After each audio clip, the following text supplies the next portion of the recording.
We're absolutely heartbroken, and so are you, as Coronation Street says goodbye to its beloved goth queen, Nina Lucas, who is leaving Weatherfield for Whitby after securing a new job at an art gallery. But what is behind Nina's departure? Nina has reached a stage in her life where she feels like everything has become a little ordinary and nothing much is happening, explained Mollie Gallagher. She's still working at the cafe, but she hasn't pursued any of her fashion projects. She watches her friends moving ahead with their lives and feels like everyone is progressing while she remains stuck in the same place. Then one of Nina's friends gives her a much-needed opportunity.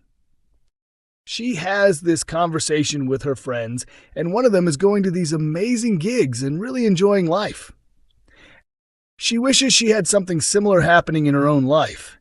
And then her friend tells her about a job opening at an art gallery. She applies, gets the position, and it feels like the right decision. How does Mollie feel about the way Nina's story comes to an end? It feels completely believable for her character. It's a really positive step for Nina. There's no tragedy involved, and she gets to leave happily and begin a fresh chapter. She's upset about leaving Roy and her friends behind, but she knows it's the right choice. Of course, the real-life reason Nina is heading away from Weatherfield is because Mollie has secured a role in the stage adaptation of The Silence of the Lambs. It came through a casting call, Mollie explained when discussing how she landed the part. When they contacted me, I thought it was a fantastic opportunity to audition for such a respected casting director and for Nikolai Foster, who is obviously very well known in theater. I never expected to actually get the role. I simply thought it would be a valuable experience. But Mollie did win the part, leaving her facing a major career decision. I would have really liked to do both, because I wasn't planning to leave Corrie, but it simply wasn't possible, and suddenly I had a huge decision to make.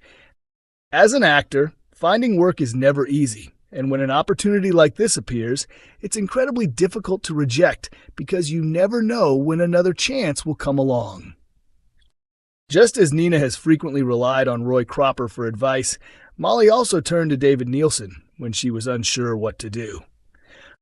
I had already spoken to him about it, and he told me to trust my instincts. He's a very intuitive person, and he agreed that it was the right decision. I didn't want to leave, so it was a really tough choice, but he told me I needed to do what felt right for me. Mollie also reflected on her final months filming Coronation Street. It was obviously incredibly emotional, but everything was happening so quickly. I'm not usually someone who separates different parts of my life. Normally everything happens at the same time, but for the first time I actually had to keep things apart. I had to do that, otherwise I would have been far too emotional. Just 3 days after my final day on Corrie, I was moving to Leicester. I had to stay focused so I wouldn't end up crying during rehearsals for my new job. And what about the classic tradition of an actor secretly keeping a costume item as a reminder of their time on a soap? I kept her coat, which was my favorite of Nina's. But I hope this isn't the end of Nina, because I didn't want to take her best belongings in case I ever get a call to return. I don't really have any keepsakes apart from Nina herself. I feel that the way I developed Nina meant that a part of her became part of me, and I think that happens when you portray the same character for so many years. You genuinely change as a person. Betsy's life-changing change brings hope in Coronation Street, but things go too fast. If anyone on Coronation Street deserves a little hope right now, it is undoubtedly Betsy Swain.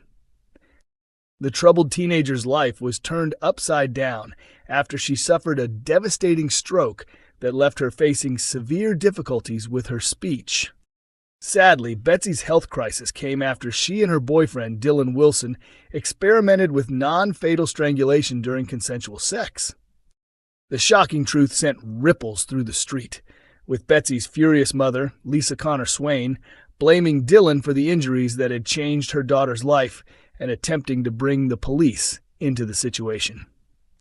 Lisa was certainly not the only person who held Dylan responsible. Betsy's close friend Lauren Bolton believed Dylan should be punished and urged Betsy to make an official complaint against him. Lauren became so angry that she eventually confronted Dylan herself. Dylan's father, Sean Tully, meanwhile, stood firmly by his son and refused to accept that Dylan could have deliberately caused such serious injuries. Consumed by guilt and unable to come to terms with what he had done to someone he cared about, Dylan desperately tried to find another explanation. He even accused his best friend Brody Michaelis of sleeping with Betsy and claimed that Brody was responsible for her injuries. Brody refused to let Dylan manipulate the situation and challenged him over his accusations. Eventually, Dylan broke down, accepted the truth, and was forced to take responsibility for his actions. With so much anger, guilt, and conflict spreading throughout the street, it is easy to forget the person suffering the most, Betsy herself. The stroke has left her dealing with physical and communication difficulties, including dysarthria and aphasia. Because of this, she has been forced to give up her plans of moving to London to study fashion at university.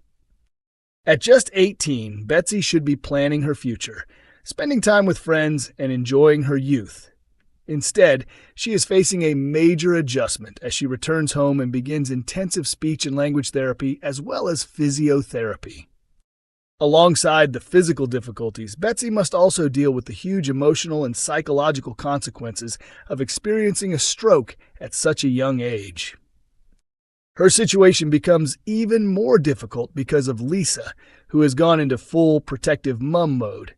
Her determination to keep Betsy safe means she becomes angry whenever Dylan tries to get close to her daughter. Quite simply, Betsy desperately needs something good to happen in her life. Thankfully, she gets a reason to feel hopeful in next week's episodes when she makes an encouraging breakthrough during physiotherapy, leaving Lauren delighted for her friend. However, the positive moment is short-lived as Betsy soon faces another upsetting emotional setback. When Lauren visits Betsy, the teenager becomes frustrated because her friend spends much of their time messaging her new boyfriend, Ollie Driscoll. Betsy later confides in Lisa and admits that she has started feeling increasingly alone. Seeing Lauren enjoying a loving relationship with Ollie only highlights the normal life Betsy believes she has lost.